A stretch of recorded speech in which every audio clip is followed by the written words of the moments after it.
breastfeeding.ca. We are going to be recording the presentation, so just so you're aware, just so that we can post it to our YouTube channel following the meeting today so others can review that weren't able to attend.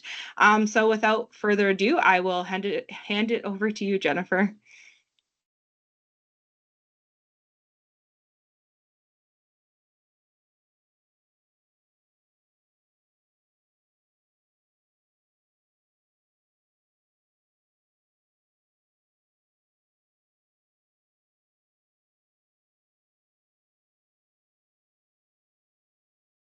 You're just on mute, Jennifer.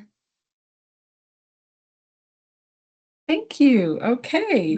So thank you all so much for being here today to hear about this very exciting work that I have been doing to help to bring some standardization to education to families across Ontario around breastfeeding. And I just was going to start with a land acknowledgement. Ontario Tech University acknowledges the lands and people of the Mississauga of Scugog Island First Nations. We're thankful to be welcome on these lands in friendship.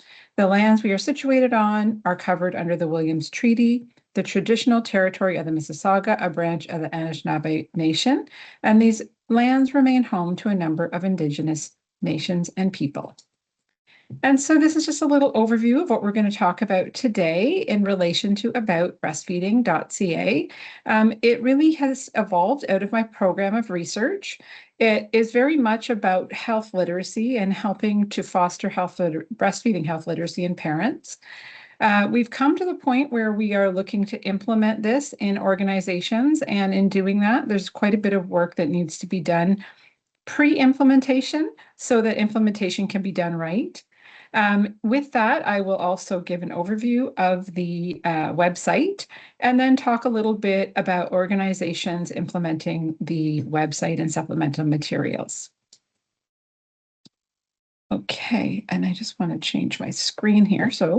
About Breastfeeding was launched in March 2025. It is a freely accessible website that was designed for healthcare providers to use in practice across the perinatal period to provide comprehensive, up-to-date, consistent information to parents regarding breastfeeding. This work started during my PhD, where I designed and evaluated an intervention in a randomized control trial. In this study, I was interested in involving fathers and partners and having couples work as a co-parenting team to meet their breastfeeding goals. The intervention included many components that provide comprehensive information on both breastfeeding and co-parenting. The intervention increased breastfeeding duration, fathers' breastfeeding self-efficacy, and the support that they provided around breastfeeding. Additionally, parents rated the intervention highly. And this then led to me really wanting to disseminate this intervention more widely and make it available to families. And so I started to work with Durham Region Health Department in 2014. And with funding that we received through the Best Start Breastfeeding Community Grants, over the next couple of years, we were able to create a number of versions of websites. And we did this in partnership with different populations. And we tailored the resources to their learning preferences and needs. So we had a website for couples, and it had information for fathers and partners and was designed in a way that fathers and partners would also want to engage with the material. We also had a website for Indigenous families, and then one that we designed with young single mothers in the Canadian Prenatal Nutrition Program. These websites were created and they used sort of a book format. And this was created with Storyline was the software by Articulate. However, it didn't work very well on mobile versions, so we also had mobile versions of some of the websites, and therefore we had 5 versions in total. So these websites were evaluated in a randomized control trial where co-parents in both groups worked as a team to meet their breastfeeding goals. One group received the website from prenatal to 52 weeks, whereas the other group was asked to use generally available resources. Interestingly, both groups had very high breastfeeding rates. So you can see among all participants, there was about a 60% exclusive breastfeeding rate at 6 months, and 75% of the participants were still breastfeeding at a year. It is also important to note that 91% of these participants indicated they have had difficulties in the first 4 weeks. And in both study groups, they actually reported using websites most often when retrieving breastfeeding information. The intervention group that received the eHealth resource also had significantly higher increases in infant feeding attitude and breastfeeding knowledge from baseline to 4 weeks postpartum. So this change over time was significantly improved in the intervention group that received the resource. We also collected information from the parents who received the resource, and we found that they agreed it was informative, interesting, up-to-date, useful, easy to understand, and well-organized. But they also felt that the components of the intervention were helpful, such as having a session with a research assistant where they described the resource to them and what was available on it, having access to the resource across the perinatal period, and having reminders. After that RCT was completed, we amalgamated all 5 websites into one website that you see here. And the reason for this was that there was some confusion with having multiple websites, and the Flash-based software that the websites were built on, with Storyline from Articulate, was no longer being supported on web browsers. We created the version that you see here, and we tried to ensure that all of the populations that we had been working with saw themselves within this resource. Additionally, we started to look into having the website implemented into policies and procedures across organizations to standardize the information provided to families from various care providers over the perinatal period. As well, we wanted to more clearly articulate why a resource such as this is needed, and we expanded the way we were looking at education to encompass the shared responsibility and partnership healthcare providers have with parents in building their health literacy, ensuring they have knowledge to assess their breastfeeding situation, work with providers when needed, meet their breastfeeding goals with knowledge, skills, and confidence. And we referred to this as breastfeeding health literacy. We also recommended strategies for healthcare organizations to use to facilitate breastfeeding health literacy. Around 2019, we expanded our team to include Lakeridge Health. We wanted to standardize education across the health region with implementation of the eHealth resource in clinical settings. And our first step in designing this implementation was to determine the facilitators and barriers so that we could adapt it to the local context and create strategies that would work for the organizations. So the first thing we did was we surveyed the healthcare providers, and they gave us quite a bit of feedback. They did find that the resource was of high quality, evidence-informed, and relevant. They thought all healthcare providers that work with perinatal families should be included. They thought that this should be added to educational handouts through QR codes and have posters put up in clinical settings. They wanted it included in documentation so that it was a reminder to healthcare providers, and that training would be needed, such as video classes or online training, and to provide a cheat sheet on how to use the resource. So they did have some concerns regarding healthcare providers' time and the time it would take them to really understand what was on the website, having real knowledge of the content and how to use it in clinical practice. They also thought the amount of information on the website might be overwhelming to parents, and they were concerned about using technology in clinical settings, that there may be issues. So we knew that we had to continue to talk with and explore the thoughts and perspectives of healthcare providers. And so we moved on and we had some design thinking sessions. The more we started to listen, the more we thought maybe we're not really getting everything that's going on here, and we need to really listen to the experiences. And so we also had some preconception women involved in the design thinking sessions. And so what we found when we talked about breastfeeding education was that timing of breastfeeding education is a barrier. There's accessibility issues. Parents lack awareness of the need for breastfeeding education, and there's inconsistencies within the healthcare system. Some of the proposed solutions were to initiate breastfeeding education earlier in the perinatal period, improve resource accessibility through innovative tools, ensure consistent messaging, and adopt a wellness model for education. We still felt that we really didn't know exactly what to do in order to implement this in policies and procedures to create our implementation plan.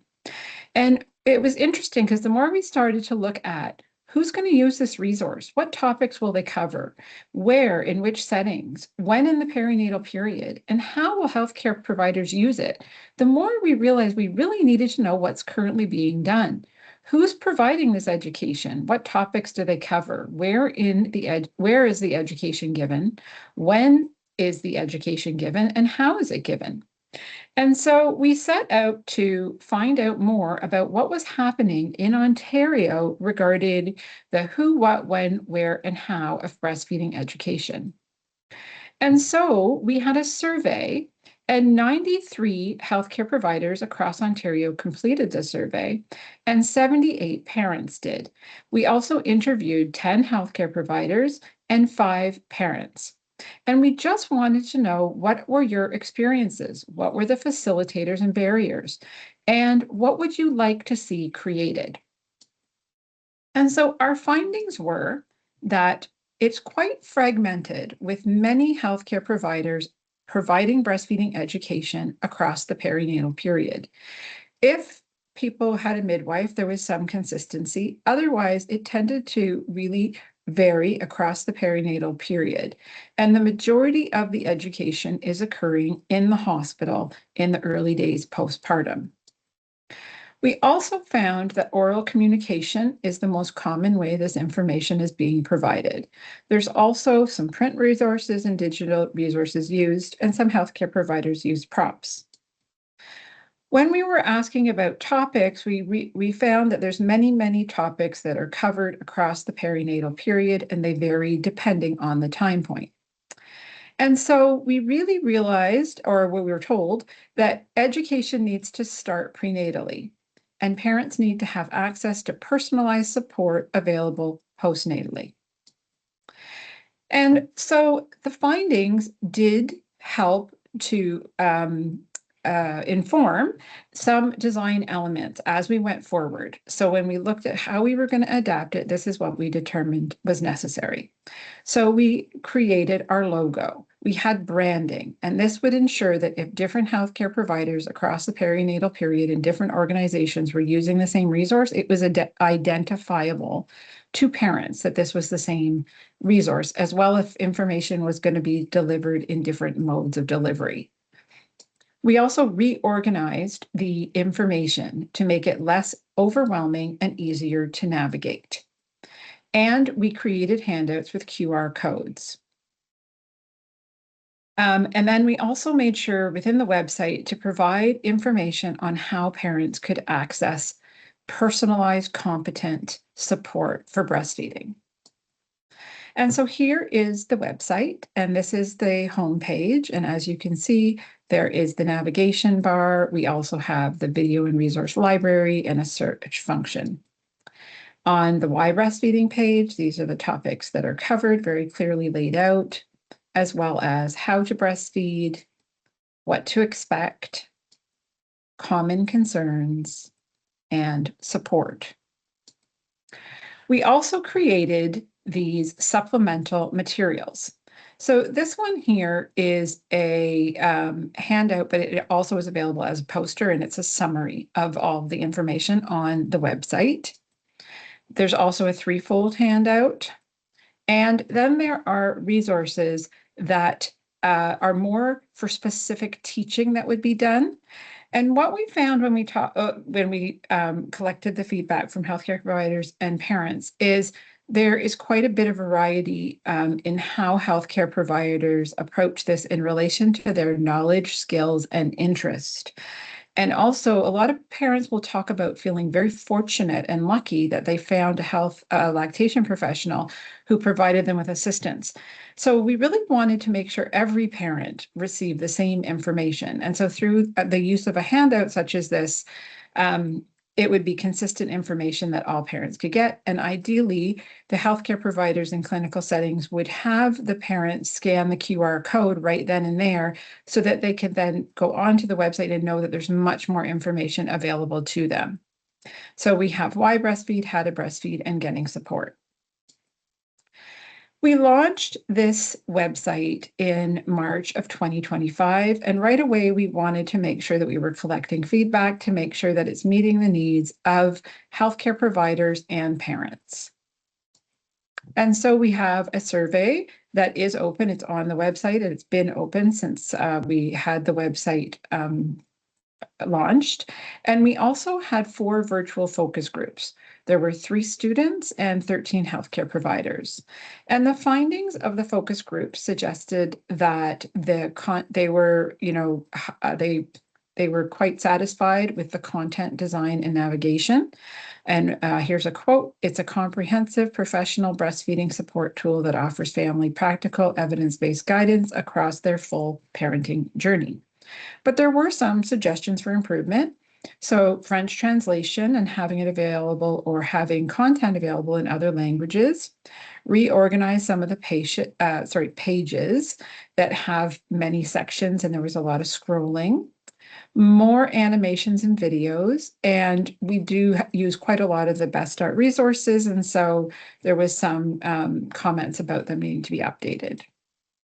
So based on this feedback, we reorganized the video resource library, and you can see here that there's information on how to watch the videos with closed captioning in additional languages.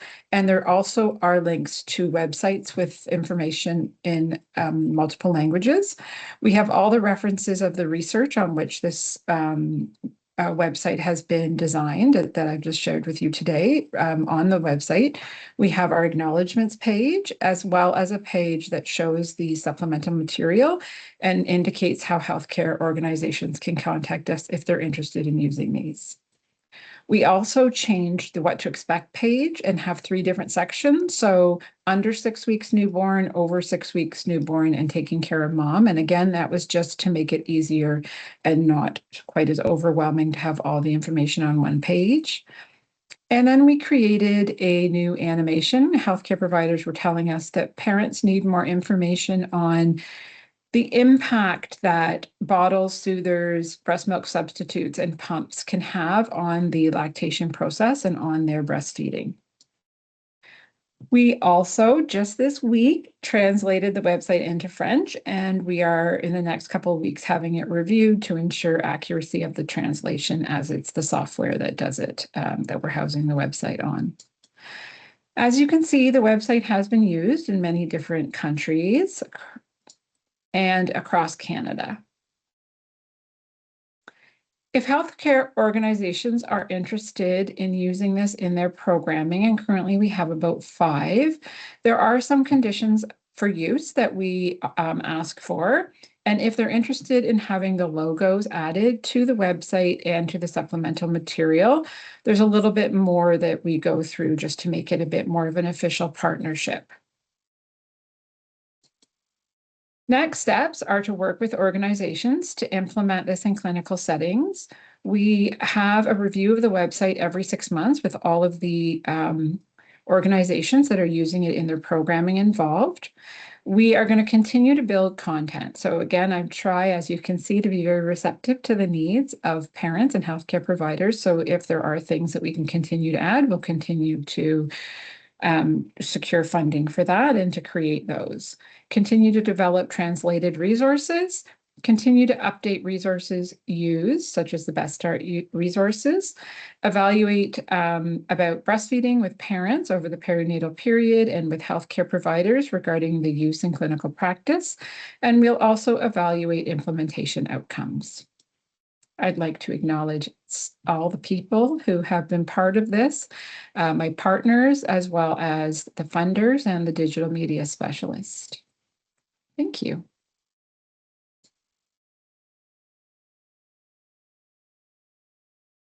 Thank you so much. That was such a great overview. And I have checked out the website a couple of times, but this helped me see some of the resources I wasn't aware about on there.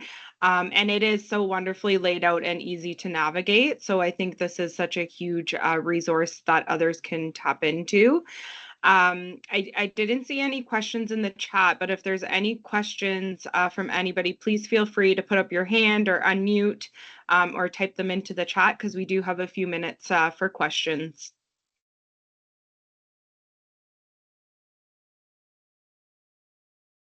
Jessica, I see that you have your hand up. Hi, yes, thank you. It was great to hear the background of how this resource came to be. And I'm just wondering about, is there a plan to update the language to be more inclusive of different genders or gender neutral? I see a lot of references throughout that say mother, mom, her, father. And I'm just wondering, it feels to me that non-binary people and even single people haven't really been considered, or it just doesn't seem to be embedded. So I'm just wondering what will be the next steps in terms of a little bit more of an inclusivity for this resource for our clients.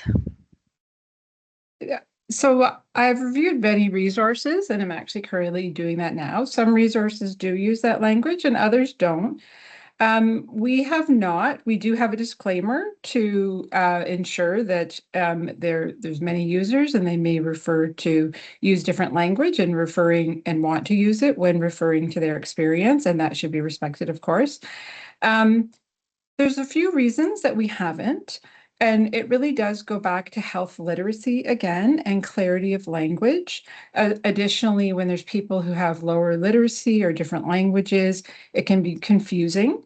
So this is something that at this point, we also don't have any evidence related to increasing knowledge that having the different gender inclusive language is that different people are able to understand it as easily. So more information would need to be, we would have to have more evidence regarding that before we would change that language.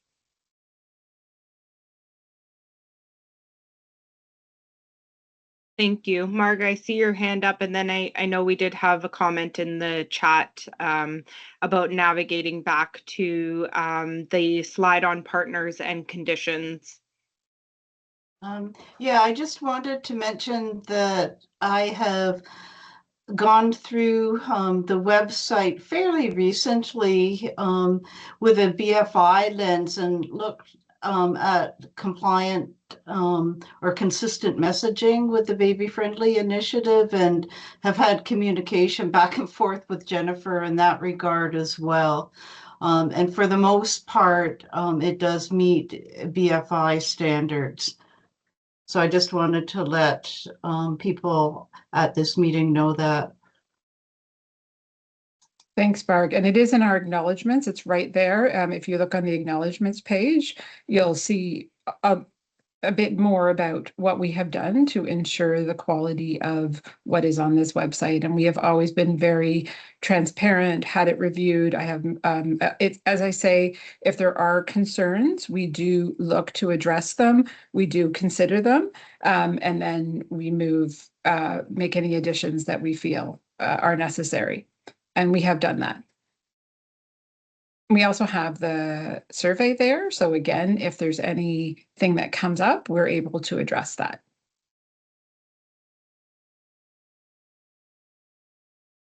Great, thank you so much. Did you mind going back to the slide on partners and conditions, Jennifer? Sure. We had Jenny ask that comment in the comment chat, I should say.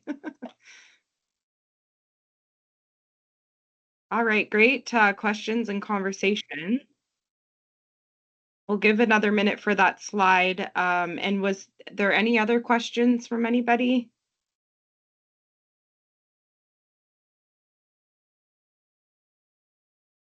Okay, not seeing any. Well, thank you so much again for coming and taking some time out of your day to do this presentation. I think this is such a great resource that everyone should be aware of, and one that could definitely be used in many different aspects. Sorry, my brain's not working here on this Friday. We're going to continue to move through our agenda, but Jennifer, you're welcome to stay on the meeting or pop off.